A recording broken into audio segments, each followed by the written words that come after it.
A história da Europa Ocidental entre os séculos IV e X é a de uma lenta transição. Sob o Império Romano, o poder político estava centralizado e a economia, que era de tipo monetário, encontrava-se relativamente diversificada. Além da produção agropecuária, havia um intenso comércio e as atividades urbanas tinham um peso significativo na vida do império. O trabalho, por sua vez, era majoritariamente realizado por escravos. Por volta do século X, entretanto, o poder político encontrava-se fragmentado, a economia tornara-se predominantemente rural, o comércio e a vida urbana haviam diminuído consideravelmente e o trabalho era principalmente de tipo servil. Ao mesmo tempo, as relações sociais, inclusive as de trabalho, eram marcadas por laços de dependência pessoal. Essa forma de organização política, econômica e social, denominada feudalismo, que caracterizou a sociedade europeia durante boa parte da Idade Média,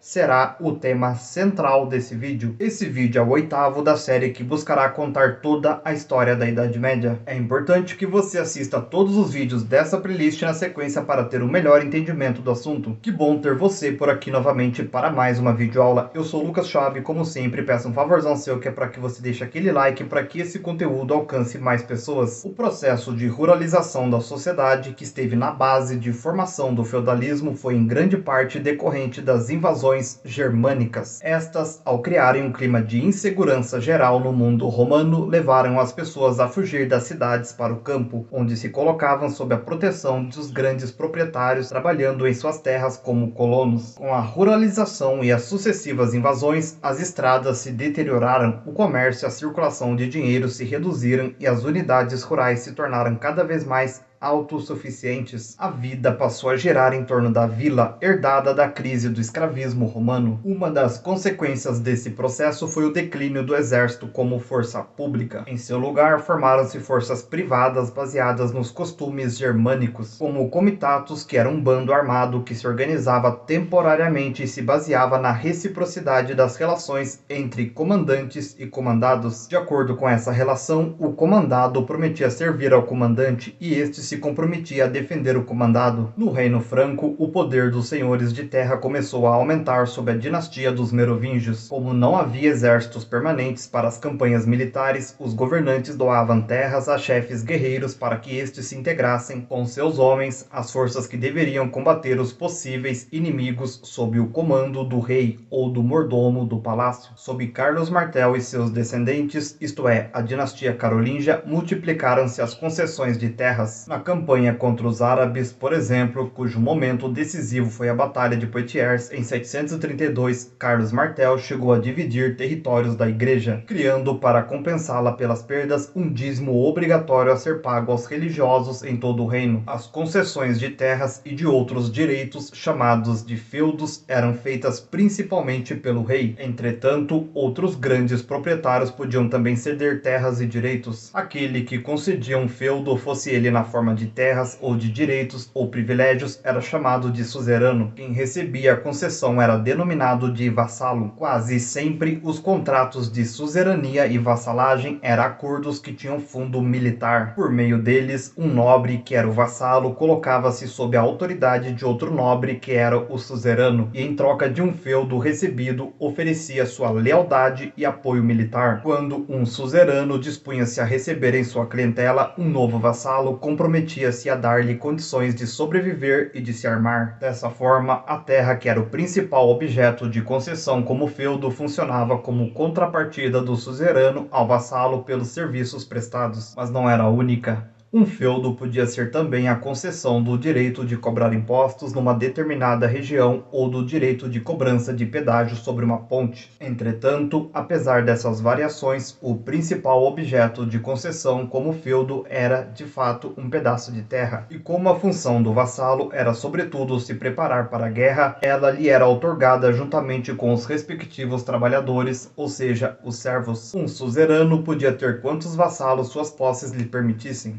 Nada impedia que um vassalo dividisse as terras recebidas e se tornasse suzerano de outro nobre. Era comum, também, para aumentar a extensão de suas posses que um vassalo se colocasse sob as ordens de mais de um senhor. Teoricamente, as relações de suzerania e vassalagem hierarquizavam a nobreza. Na prática, porém, as relações entre os envolvidos eram horizontais, ou seja, o primeiro suzerano, muitas vezes um rei, não tinha poderes sobre os vassalos de seus vassalos. A suzerania maior, a do rei, garantia-lhe apenas a obediência dos vassalos diretos e, em caso de guerra, a liderança do exército formado por ele e seus vassalos, e pelos vassalos de seus vassalos, e a respectiva obediência dos combatentes. Dentro de seus domínios, os senhores feudais tinham autonomia total, aplicavam as leis, administravam a justiça, declaravam a guerra e faziam a paz. Grande parte das decisões políticas e jurídicas, portanto, cabia a eles. Essa era a principal característica do poder sobre o feudalismo, isto é, a sua enorme fragmentação. O vínculo que unia os dois elementos, o senhor e o vassalo, era estabelecido por um contrato vassálico feito num ritual constituído de 4 momentos, que são a homenagem, a fidelidade, o ósculum e a investidura. A homenagem era a entrega de si próprio, desdobrava-se em 2 momentos. No primeiro, o vassalo sem armas se ajoelhava e colocava as mãos nas mãos do senhor. No segundo, ocorria o volo, ou seja, a manifestação clara do desejo de entrar para a clientela do senhor. A fidelidade era o juramento de manter-se fiel ao suzerano, geralmente feito pelo guerreiro com as mãos sobre os evangelhos, ou sobre um relicário contendo ossos de santos. O ósculum era o beijo que era trocado como símbolo de amizade e de lealdade. Não era um elemento essencial, sendo sua realização mais comum na região da França. Finalmente, a investidura era o instante da cerimônia no qual se fazia a entrega do feudo, simbolizado por um objeto, como um anel, um bastão, um ramo de árvore, um estandarte, etc. O contrato vassálico criava obrigações para ambas as partes. Por meio dele, o vassalo se comprometia a abster-se de prejudicar o senhor, a não fazer nada que o atingisse ou o ofendesse, tanto na sua pessoa quanto nos seus bens. Além disso, o vassalo deveria prestar auxílio militar ao senhor. Já o suzerano deveria, em primeiro lugar, respeito à pessoa do vassalo no que se refere à sua vida, honra e bens. Entretanto, a principal obrigação do suzerano dizia respeito ao sustento do milis, que é sinônimo de vassalo. Para trabalhar nessas terras eram utilizados como mão de obra os servos e os vilões, os quais serão o tema central do próximo vídeo. Se você ainda não é inscrito, aproveite esse momento e já se inscreva no canal para receber esse conteúdo em primeira mão. Me segue também nas outras redes sociais que estão aparecendo na tela, pois eu estarei postando conteúdos por lá que irão complementar os conteúdos aqui do canal. Comente algo que você acha que deveria ter sido falado no vídeo e que eu acabei deixando sem mencionar. Lembrando que para você aprender mais a fundo é preciso ler. Pensando nisso, eu deixarei 2 sugestões bibliográficas para você se aprofundar no tema. Os livros indicados possuem links na descrição caso você queira adquirir essas obras em promoção. Espero do fundo do coração ter contribuído para a sua aquisição de mais conhecimentos. Sou imensamente grato pela sua atenção até aqui. Nos vemos no próximo vídeo sobre os servos e os vilões. Um grande abraço e tchau, tchau.